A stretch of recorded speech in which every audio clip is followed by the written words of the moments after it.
प्रिय भक्तों, भगवान शिव जी, जिन्हें देवों के देव महादेव भी कहा जाता है, उनके मंत्रों का जाप आप जब भी करते हैं तो यह बहुत लाभदायक होता है। लेकिन खासकर अगर आप इसे सोमवार के दिन करते हैं तो यह बहुत खास माना जाता है। और जो भी भक्त महादेव की भक्ति करता है वह दुख से कोसों दूर रहता है, क्योंकि शिव जी उनके सारे दुखों को हर लेते हैं। और शिव जी ही अकेले ऐसे देवता है जो अपने भक्तों से बहुत जल्दी प्रसन्न हो जाते हैं, क्योंकि शिव जी बहुत दयालु है। इसलिए आपको पूरी श्रद्धा और विश्वास से शिव जी की भक्ति करनी चाहिए। और अगर आप या आपके परिवार का कोई सदस्य किसी गंभीर बीमारी से परेशान है और डॉक्टर ने भी आपको जवाब दे दिया है, या फिर आप किसी बड़ी परेशानी का सामना कर रहे हैं, या आपके काम बनते बनते भी बिगड़ जाते हैं, तो आप भगवान शिव जी के इस रुद्राष्टकम का जाप रोजाना करें और शिव जी आपकी सारी इच्छाओं को पूरा कर देंगे। और यह अष्टकम इतना ज्यादा असरदार है कि जो भी भक्त इस रुद्राष्टकम का रोजाना जाप करता है, उसकी बड़ी से बड़ी परेशानी भी पल भर में दूर हो जाते हैं। और अगर आप जाप नहीं कर सकते हैं तो आप अपने फोन में भी चला के इस रुद्राष्टकम को सुन सकते हैं।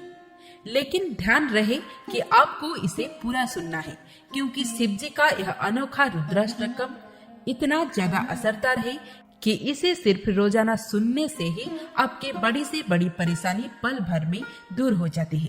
तो भक्तों, शिव जी के शक्तिशाली रुद्राष्टकम को पूरा सुन लेते हैं। लेकिन उससे पहले हमारा सभी भक्तों से निवेदन है कि वीडियो को लाइक जरूर करें और कमेंट बॉक्स में जय भोलेनाथ जरूर लिखें, ताकि शिव जी की असीम कृपा आपके परिवार पर बने रहे। और हमारे चैनल को सब्सक्राइब करके बेल आइकन दबाना ना भूलें, ताकि आप कोई भी वीडियो मिस ना करें।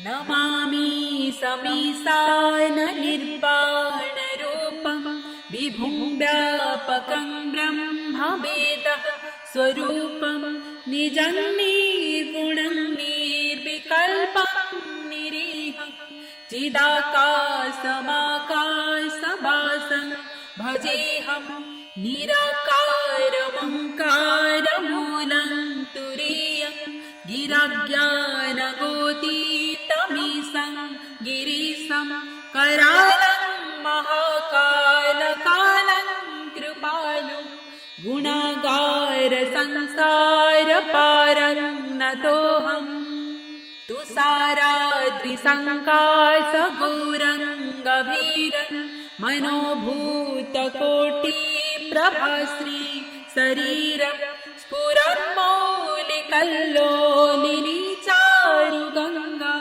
लसद्बालबालिन्दुकण्ठी भुजङ्गा चलत्कुण्डलं शुभ्रनेत्रं विशालं प्रसन्नाननं नीलकण्ठा दयालु मृगाधीशचर्माम्बरं मुण्डमालं प्रियशङ्करं सर्वनाथं भजामि।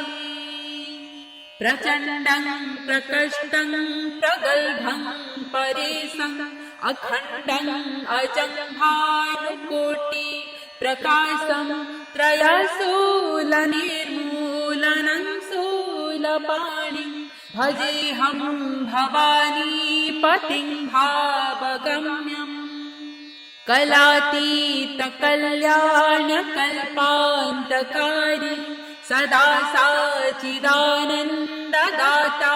पुरारी चिदानन्दसन्दोहमोहापरारी प्रसीदा प्रसीद प्रभो मन्मथारी न यावद् उमानाथ पदारविन्दं भजन्ति हलोके परिवानराणं न तावत् सुखं सन्ति सन्तापनाशं प्रसीदा प्रभो सर्वभूताधिवासं न जानामि योगं जपं नैव पूजा न तोऽहं सदा सर्वदा सम्भुतुभ्यं जराजन्म दुःखो घताताप्यमानं प्रभो पाहि आपन्नमामि सशम्भो। रुद्राष्टकम् इदं प्रोक्तं विप्रेण हर्षोदाये ये पठन्ति नरा भक्तयः तेषां शम्भो प्रसीदति। नमामि समीशान निर्वाणरूपं विभुं व्यापकं ब्रह्मवेदः स्वरूपं निजं निर्गुणं निर्विकल्पं निरीहं चिदाकाशमाकाशवासं भजेऽहं निराकारमङ्कारमूलं तुरीयं गिराज्ञानगोतीतमीशं गिरीशं करालं महाकालकालं कृपालु गुणागार संसारपारं नतोऽहम्। तुषाराद्रिसङ्काशगौरङ्गभीरं मनोभूतकोटिप्रभाश्री शरीरं स्फुरन्मौलिकल्लोलिनी चारुगङ्गा लसद्बालबालिन्दुकण्ठी भुजङ्गा। चलत्कुण्डलं शुभ्रनेत्रं विशालं प्रसन्नाननं नीलकण्ठादयालं मृगाधीशचर्माम्बरं मुण्डमालं प्रियशङ्करं सर्वनाथं भजामि। प्रचण्डं प्रकृष्टं प्रगल्भं परेशं अखण्डं अजं भानुकोटि प्रकाशं त्रयशूलनिर्मूलनं शूलपाणिं भजेऽहं भवानीपतिं भावगम्यम्। कलातीतकल्याणकल्पान्तकारी सदा सच्चिदानन्ददाता पुरारी चिदानन्दसन्दोहमोहापरारी प्रसीद प्रसीद प्रभो मन्मथारी। न यावद् उमानाथ पदारविन्दं भजन्ति लोके परिवानराणं न तावत् सुखं सन्ति सन्तापनाशं प्रसीद प्रभो सर्वभूताधिवासं। न जानामि योगं जपं नैव पूजा न तोऽहं सदा सर्वदा शम्भुतुभ्यं। जराजन्म दुःखो घताताप्यमानं प्रभो पाहि आपन्नमामि सशम्भो। रुद्राष्टकम् इदं प्रोक्तं विप्रेण हर्षोदाये ये पठन्ति नरा भक्तयः तेषां शम्भो प्रसीदति। नमामि समीशान निर्वाणरूपं विभुं व्यापकं ब्रह्मवेदः स्वरूपं निजं निर्गुणं निर्विकल्पं निरीहं चिदाकाशमाकाशवासं भजेऽहं निराकारमङ्कारमूलं तुरीयं गिराज्ञानगोतीतमीशं गिरीशं करालं महाकालकालं कृपालु गुणागार संसारपारं नतोऽहम्। तुषाराद्रिसङ्काशगौरङ्गभीरं मनोभूतकोटिप्रभाश्री शरीरं स्फुरन्मौलिकल्लोलिनी चारुगङ्गा लसद्बालबालिन्दुकण्ठी भुजङ्गा। चलत्कुण्डलं शुभ्रनेत्रं विशालं प्रसन्नाननं नीलकण्ठादयालं मृगाधीशचर्माम्बरं मुण्डमालं प्रियशङ्करं सर्वनाथं भजामि। प्रचण्डं प्रकृष्टं प्रगल्भं परेशम् अखण्डं अजं भानुकोटि प्रकाशं त्रयशूलनिर्मूलनं शूलपाणिं भजेऽहं भवानीपतिं भावगम्यम्। कलातीतकल्याणकल्पान्तकारी सदा सच्चिदानन्ददाता पुरारी चिदानन्दसन्दोहमोहापरारी प्रसीद प्रसीद प्रभो मन्मथारी। न यावद् उमानाथ पदारविन्दं भजन्ति लोके परिवानराणं न तावत् सुखं सन्ति सन्तापनाशं प्रसीद प्रभो सर्वभूताधिवासम्।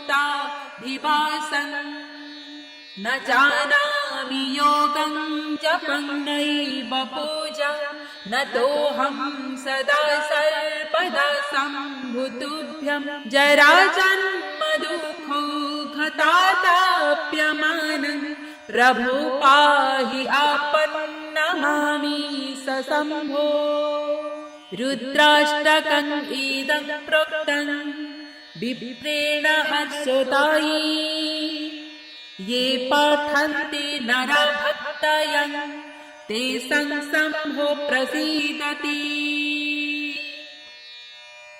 नमामि समीशान निर्वाणरूपं विभुं व्यापकं ब्रह्मवेदः स्वरूपं निजं निर्गुणं निर्विकल्पं निरीहं चिदाकाशमाकाशवासं भजेऽहं निराकारमङ्कारमूलं तुरीयं गिरज्ञानगोतीतमीशं गिरीशं करालं महाकालकालं कृपालु गुणागार संसारपारं नतोऽहम्।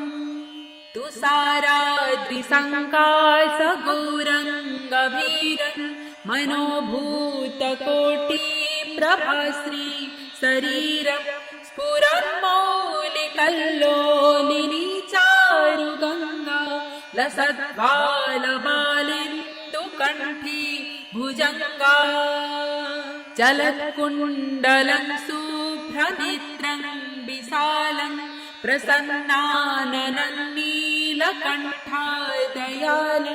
मृगाधीशचर्माम्बरं मुण्डमालं प्रियशङ्करं सर्वनाथं भजामि। प्रचण्डं प्रकृष्टं प्रगल्भं परेशम् अखण्डं अजं भानुकोटि प्रकाशं त्रयशूलनिर्मूलनं शूलपाणिं भजेऽहं भवानीपतिं भावगम्यम्। कलातीतकल्याणकल्पान्तकारी सदा सच्चिदानन्ददाता पुरारी चिदानन्दसन्दोहमोहापरारी प्रसीद प्रसीद प्रभो मन्मथारी। न यावद् उमानाथ पदारविन्दं भजन्ति लोके परिवानराणं न तावत् सुखं सन्ति सन्तापनाशं प्रसीद प्रभो सर्वभूताधिवासम्। न जानामि योगं जपं नैव पूजा न तोऽहं सदा सर्वदा सम्भुतुभ्यं जराजन्म दुःखो घताताप्यमानं प्रभो पाहि आपन्नमामि सशम्भो। रुद्राष्टकम् इदं प्रोक्तं विप्रेण हर्षोदायी ये पठन्ति नरा भक्तयः तेषां शम्भो प्रसीदति। नमामि समीशान निर्वाणरूपं विभुं व्यापकं ब्रह्मवेदः स्वरूपं निजं निर्गुणं निर्विकल्पं निरीहं चिदाकाशमाकाशवासं भजेऽहं निराकारमङ्कारमूलं तुरीयं गिरज्ञानगोतीतमीशं गिरीशं करालं महाकालकालं कृपालुं गुणागार संसारपारं नतोऽहम् तुषाराद्रिसङ्काशगौरङ्गभीरं मनोभूतकोटिप्रभाश्री शरीरं स्फुरन्मौलिकल्लोलिनी चारुगङ्गा लसद्बालबालिन्दुकण्ठी भुजङ्गा चलत्कुण्डलं शुभ्रनेत्रं विशालं प्रसन्नाननं नीलकण्ठादयालं मृगाधीशचर्माम्बरं मुण्डमालं प्रियशङ्करं सर्पनाथं भजामि। प्रचण्डं प्रकृष्टं प्रगल्भं परेशम् अखण्डं अजं भानुकोटि प्रकाशं त्रयशूलनिर्मूलनं शूलपाणिं भजेऽहं भवानीपतिं भावगम्यम् कलातीतकल्याणकल्पान्तकारी सदा सच्चिदानन्ददाता पुरारी चिदानन्दसन्दोहमोहापरारी प्रसीद प्रसीद प्रभो मन्मथारी न यावद् उमानाथ पदारविन्दं भजन्ति लोके परिवानराणं न तावत् सुखं शान्ति सन्तापनाशं प्रसीद प्रभो सर्वभूता विभासन् न जानामि योगं जपं नैव पूजा न तोऽहं सदा सर्वदा सम्भुतुभ्यं जराजन्म दुःखो घताताप्यमानं प्रभो पाहि आपन्नमामि सशम्भो। रुद्राष्टकम् इदं प्रोक्तं विप्रेण हर्षोदायी ये पठन्ति नरा भक्तयः तेषां शम्भो प्रसीदति।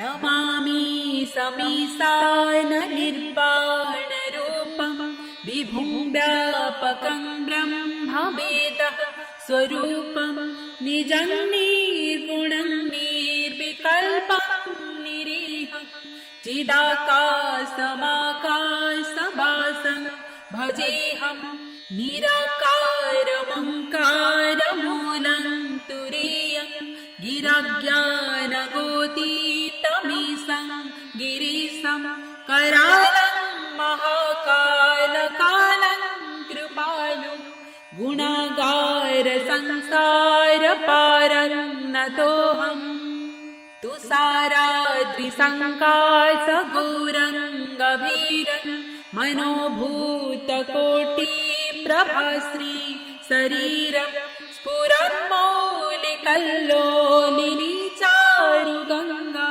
लसद्बालबालिन्दुकण्ठी भुजङ्गा चलत्कुण्डलं शुभ्रनेत्रं विशालं प्रसन्नाननं नीलकण्ठादयालं मृगाधीशचर्माम्बरं मुण्डमालं प्रियशङ्करं सर्वनाथं भजामि। प्रचण्डं प्रकृष्टं प्रगल्भं परेशं अखण्डं अजं भानुकोटि प्रकाशं त्रयशूलनिर्मूलनं शूलपाणिं भजेऽहं भवानी पतिं भावगम्यम् कलातीत कल्याण कल्पान्तकारी सदा सच्चिदानन्ददाता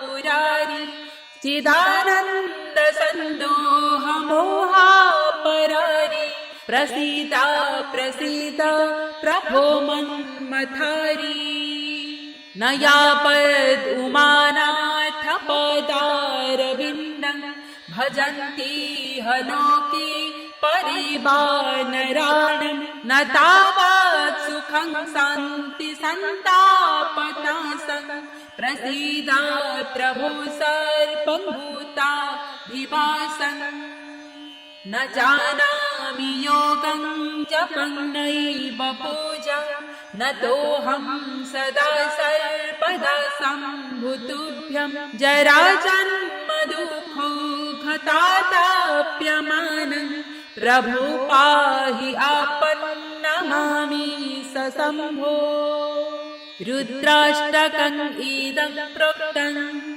विप्रेण हर्षोदाये ये पठन्ति नरभक्तयं तेषां शम्भो प्रसीदति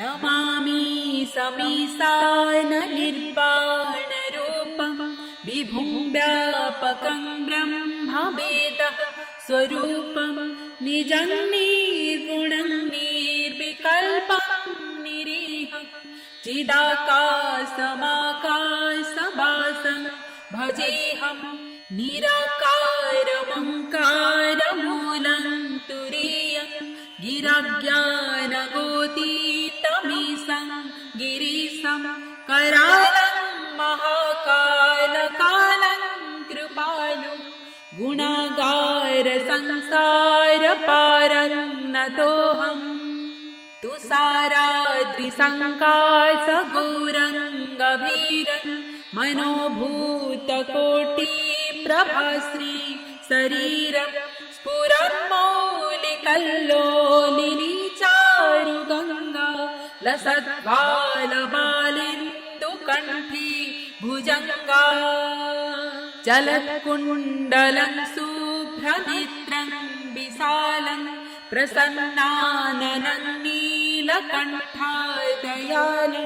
मृगाधीशचर्माम्बरं मुण्डमालं प्रियशङ्करं सर्वनाथं भजामि प्रचण्डं प्रकृष्टं प्रगल्भं परेशं अखण्डं अजं भानुकोटि प्रकाशं त्रयशूलनिर्मूलनं शूलपाणिं भजेऽहं भवानी पतिं भावगम्यम् कलातीत कल्याण कल्पान्तकारी सदा सच्चिदानन्ददाता पुरारी चिदानन्द सन्दोह मोहापरारी प्रसीद प्रसीद प्रभो मन्मथारी न यावद् उमानाथ पदारविन्दं भजन्ति हलोके परिवानराणं न तावत् सुखं शान्ति सन्तापनाशं प्रसीद प्रभो सर्वभूता विभासन् न जानामि योगं जपं नैव पूजा न तोऽहं सदा सर्वदा सम्भुतुभ्यं जराजन्म दुःखो घताताप्यमानं प्रभो पाहि आपन्नमामि सशम्भो रुद्राष्टकम् इदं प्रोक्तं विप्रेण हर्षोदाये ये पठन्ति नरभक्तयं तेषां शम्भो प्रसीदति।